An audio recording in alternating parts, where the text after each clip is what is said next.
कैथल की जनता से पूछना भी चाह रही थी कि क्या लॉकडाउन लगेगा। 4 वेरिएंट थे कोरोना के, अल्फा, बीटा, गामा और डेल्टा। डेल्टा के बाद अब 5वां वेरिएंट आया है सर, ओमिक्रॉन। उसको लेकर सरकार की प्रशासन की किस प्रकार तैयारियां हैं सर? एक सवाल और निकल कर आता है कि बीपीएल कार्ड को लेकर बार बार लोग पूछते हैं कि मेरे बीपीएल कार्ड का सर्वे हो चुका है, सब कुछ हो चुका है। तो आज भी हमने देखा गया है कि जैसे जितनी भी योजनाएँ होती हैं सरकार की, जब ग्राउंड लेवल पर जो लोग होते हैं जब उनसे बातचीत करते हैं तो वो फार्म भरते हुए की बात बोलते हैं कि क्या पता मिलेगा नहीं मिलेगा, मतलब विश्वास नहीं हो पाता। क्या उसको लेकर क्या कुछ प्रशासन की तरफ से कदम उठाए जा रहे हैं? उसके पास जो लोग शिकायतें लेकर भी आते हैं कि सर उनका जो घर मतलब जो एलिजिबल नहीं है उन लोगों के पास हो जाते हैं सर, मतलब काम जो योजनाएं हैं उनको मिल जाती हैं, लेकिन लोग शिकायतें लेकर आती हैं। नमस्कार, मेरा नाम धर्म है और आप देख रहे हैं कैथल पब्लिक टीवी। कैथल की तमाम छोटी बड़ी खबरों के लिए आप कैथल पब्लिक टीवी पर हमेशा विश्वास जताते हैं। और आज हम बातचीत करने के लिए कैथल के उपायुक्त महोदय प्रदीप भैया जी से मिलने आए हैं और ख़ास बातचीत करने आए हैं। आज उन कैथल के तमाम मुद्दों पर बातचीत करेंगे। सर स्वागत है कैथल पब्लिक टीवी पर। धन्यवाद सर, सबसे पहला तो प्रश्न यही है कि गीता जयंती आने वाली है और 12, 13, 14 को कर रहे हैं, क्या कुछ तैयारियाँ हैं सर? धर्म जी, गीता जयंती को लेकर जो हमारा 3 दिन का कार्यक्रम है उसमें हमारी तैयारियां पूरी हैं। अधिकारियों की, गैर सरकारी संस्थाओं के, एनजीओज़ की संस्थाओं की मीटिंग ली जा चुकी है। लोगों में बहुत हर्षोल्लास है कि गीता जयंती मनाई जाएगी। कोरोना में नहीं मना पाए थे कोविड प्रोटोकॉल की वजह से, लेकिन अब जैसे सरकार ने कोविड प्रोटोकॉल को फॉलो करते हुए जो हमें एंट्रीज दी हैं, जितने लोग अलाउड होंगे हम उतने लोगों को एक टाइम पे वहाँ पर बुलाएंगे और कोविड प्रोटोकॉल को फॉलो कराते हुए गीता जयंती मनाएंगे। इसको लेके 22 विभाग अपनी प्रदर्शनी विभाग और संस्थाएं, गैर सरकारी संस्थाएं भी, सेल्फ हेल्प ग्रुप्स भी अपनी लगाएंगे प्रदर्शनी एग्जीबिशन में। इसके अलावा लास्ट दिन जो समापन होगा उसमें शोभा यात्रा निकाली जाएगी और वो बहुत ही भव्य होगी आप सभी के सहयोग से। जी सर, अब की बार जो गीता जयंती है सर, इसमें कोई गेस्ट, चीफ गेस्ट कोई आने वाला हो सर, विशेष कुछ रहने वाला हो? देखिए, जैसे गीता जयंती आपको पता है सांस्कृतिक कार्यक्रम, श्लोकोच्चारण। अब की बार जो अलग चीज़ होने वाली है, जो कैथल ज़िले में पढ़ने वाले 48 को उसके जो तीर्थ हैं वो लगभग 50 हैं, तो उन पर दीपोत्सव होगा। हम कोशिश करेंगे जो सांस्कृतिक कार्यक्रम हो उसमें अपने जो यहाँ के रहने वाले कलाकार उनको भी मौका दिया जाए। कुछ चीज़ें हेडक्वार्टर से फिक्स हो रही हैं, कुछ चीज़ें हम खुद करेंगे। जी सर। सर, कोरोना का कहर जो है लगातार आपने देखा कि किस प्रकार पहले रहा। 4 वेरिएंट थे कोरोना के, अल्फा, बीटा, गामा और डेल्टा। डेल्टा के बाद अब 5वां वेरिएंट आया है सर, ओमिक्रॉन। उसको लेकर सरकार की प्रशासन की किस प्रकार तैयारियाँ हैं सर?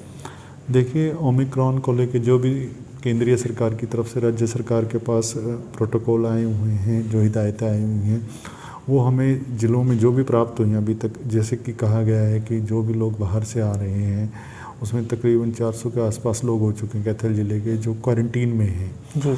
उसमें मतलब दूसरी बात है, डॉक्टर्स की अवेलेबिलिटी है तो सभी डॉक्टर्स अलर्ट पे हैं। छुट्टी पे जाने से पहले परमिशन लेनी होगी उन्हें, छुट्टी पे नहीं जाएंगे वो लोग।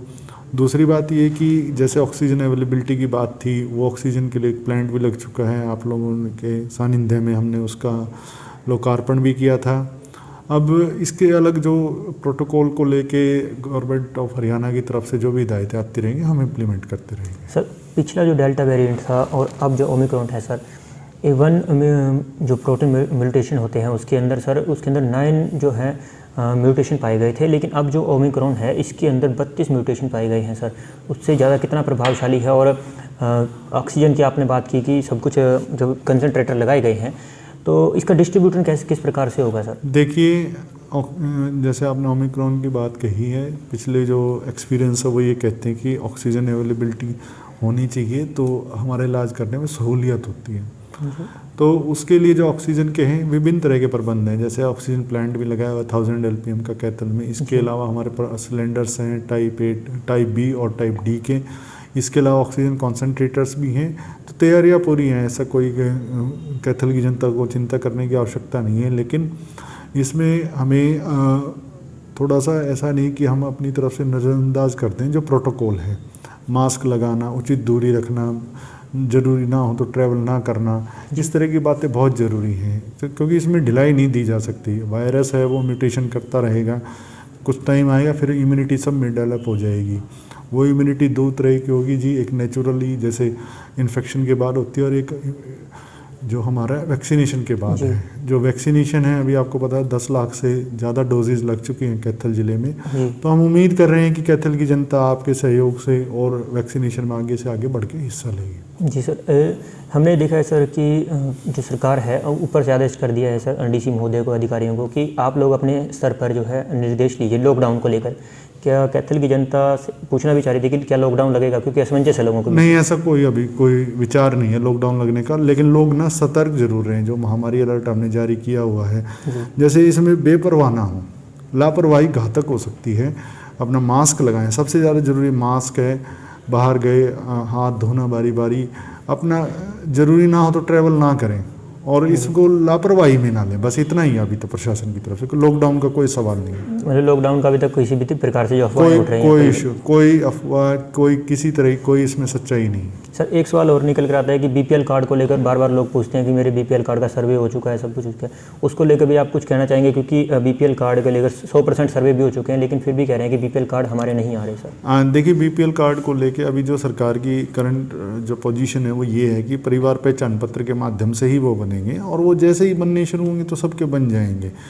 फिर भी जैसे आपने देखा होगा, आपके टीवी पे मैंने देखा, कई न्यूज़पेपर में भी, हमारे यहाँ पर गैर सरकारी संस्थाएं भी काफ़ी हैं जो ज़रूरतमंद की हेल्प करती हैं। और देखिए, जो बीपीएल होता है एक सपोर्ट की तरह है जी। नागरिकों को अपनी मेहनत भी करनी चाहिए। देखिए, चाहे वो वेजिस की एम्प्लॉयमेंट है या इनकम वाली है, कोई बिज़नेस कर रहा है, छोटा मोटा काम कर रहा है अपना, तो ये एक सपोर्ट की तरह होता है बीपीएल का। तो जैसे जो कि सरकार की हिदायतें हैं कि हम इम्प्लीमेंट करते हैं। सर आज भी हमने देखा गया है कि जैसे जितनी भी योजनाएं होती हैं सरकार की, जब ग्राउंड लेवल पर जो लोग होते हैं जब उनसे बातचीत करते हैं तो फॉर्म भरते हुए की बात बोलते हैं कि क्या पता मिलेगा नहीं मिलेगा, बिल्कुल विश्वास नहीं हो पाता। क्या उसको लेकर क्या कुछ प्रशासन की तरफ से कदम उठाए जा रहे हैं सर? देखिए धर्म जी, ये जो जैसे हम रोज़ खाना खाते हैं, ठीक है जी, रोज़ ज़रूरत पड़ती है, ऐसे ही मोटिवेशन होता है, वो हमारी नौकरी में भी है। कुछ लोग आते हैं, कुछ लोग बहुत अलर्ट होते हैं अपनी तरफ से, वो खुद पता कर लेते हैं। कुछ लोग पढ़े लिखे नहीं होते, इग्नोरेंट होते हैं, उनको नहीं पता होता, तो उसके लिए किसी भी विभाग में जाके वो पूछ सकते हैं। अगर ऐसी कोई समस्या आती है, मेले लगाए जा रहे हैं जैसे मुख्यमंत्री अंत्योदय परिवार उत्थान योजना के तहत, तो ऐसा कोई मेरे को खास समस्या लगी नहीं है। यहाँ नागरिकों को भी थोड़ा समझना होगा कि मिलेगा नहीं मिलेगा। अब हमने देखा जैसे राइट टू सर्विस में बहुत सारे रिजेक्शंस हैं। वो रिजेक्शंस क्यों हैं? क्योंकि लोग एलिजिबल हैं नहीं और वो अप्लाई कर देते हैं। एग्जाम्पल सोचिए, डेमोन्स्ट्रेशन का जैसे कोई स्कीम ही नहीं है अभी एग्रीकल्चर में, और 90 लोगों ने डेमोन्स्ट्रेशन का अपना एप्लीकेशन लगा दिया कि हमारे खेतों में डेमोन्स्ट्रेशन की जाए। जब स्कीम ही नहीं है तो रिजेक्ट ही होंगे, आप समझ रहे हैं जैसे। तो इसमें नागरिकों को मैं ये कहना चाहूँगा कि भाई आप जब किसी स्कीम में अप्लाई करते हैं तो भली बात है, उसकी एक बार इन्फॉर्मेशन ले लें। और सरकार अपनी तरफ से अखबारों के माध्यम से, अदरवाइज़ भी आपके सोशल मीडिया के माध्यम से और इलेक्ट्रॉनिक मीडिया के माध्यम से इंफॉर्मेशंस देती है, तो समय समय पर, और अपने कैंपेन भी चलाती है, जैसे हमारी भजन मंडली है डीपीआर ऑफिस की, और हम भी इसमें वक्तव्य देते रहते हैं। जैसे अभी मैं आपको गीता जयंती के बारे में बताऊं, तो लोग उसको सरकार से जुड़ के रहें और जो भी स्कीम आती है, जो भी योजना बनती है, उसका पूर्ण फ़ायदा उठाएं। सर एक अंतिम सवाल है मेरा, काफ़ी समय से जो लोग हैं, मतलब कि लोगों के मन में भी, और मेरे पास जो लोग शिकायतें लेकर भी आते हैं कि सर उनका जो घर, मतलब जो एलिजिबल नहीं है उन लोगों के पास हो जाते हैं सर, मतलब काम जो योजनाएं हैं उनको मिल जाती हैं, लेकिन लोग शिकायतें लेकर आती हैं। कोई स्पेसिफिक ऐसे केसेस से ज़रूर बताइए। देखिए ऐसा होता है, हर स्कीम में हो सकता है एरर हो कोई, तो उसमें फिर आपने देखा ये रिकवरीज भी होती हैं। आप बुढ़ापा पेंशन का देख लीजिए, रिकवरीज होती हैं लोगों से। हमने इंक्वायरीज में, इकोनॉमिक ऑफेंसेस में भी हमने सेल्फ हेल्प ग्रुप पे उन पे FIR किया। हमने डेरा गदला में वहाँ पर ग्राम सचिवों पे ग्राम सचिव की गड़बड़ कर रखी थी, उसमें SDO JE चार्जशीट है उसमें जी, आप देख लीजिए। तो ये ऐसा काम है कि निरंतर चलने वाला काम है। कोई लोग गलत होगा उठा के तो फिर वो भुगतते भी हैं फिर। जी धन्यवाद सर। तो ये थे हमारे साथ प्रदीप जी हैं जी, जो कैथल के उपायुक्त हैं और तमाम मुद्दों पर इनसे बातचीत की है। आई होप आपको ये बातें जो हैं अच्छी लगी होंगी और इन्फॉर्मेशन अच्छी लगी होगी। फिलहाल खबरों के लिए देखते रहिए कैथल पब्लिक टीवी में। धर्म आपसे अलविदा लेता हूँ, नमस्कार।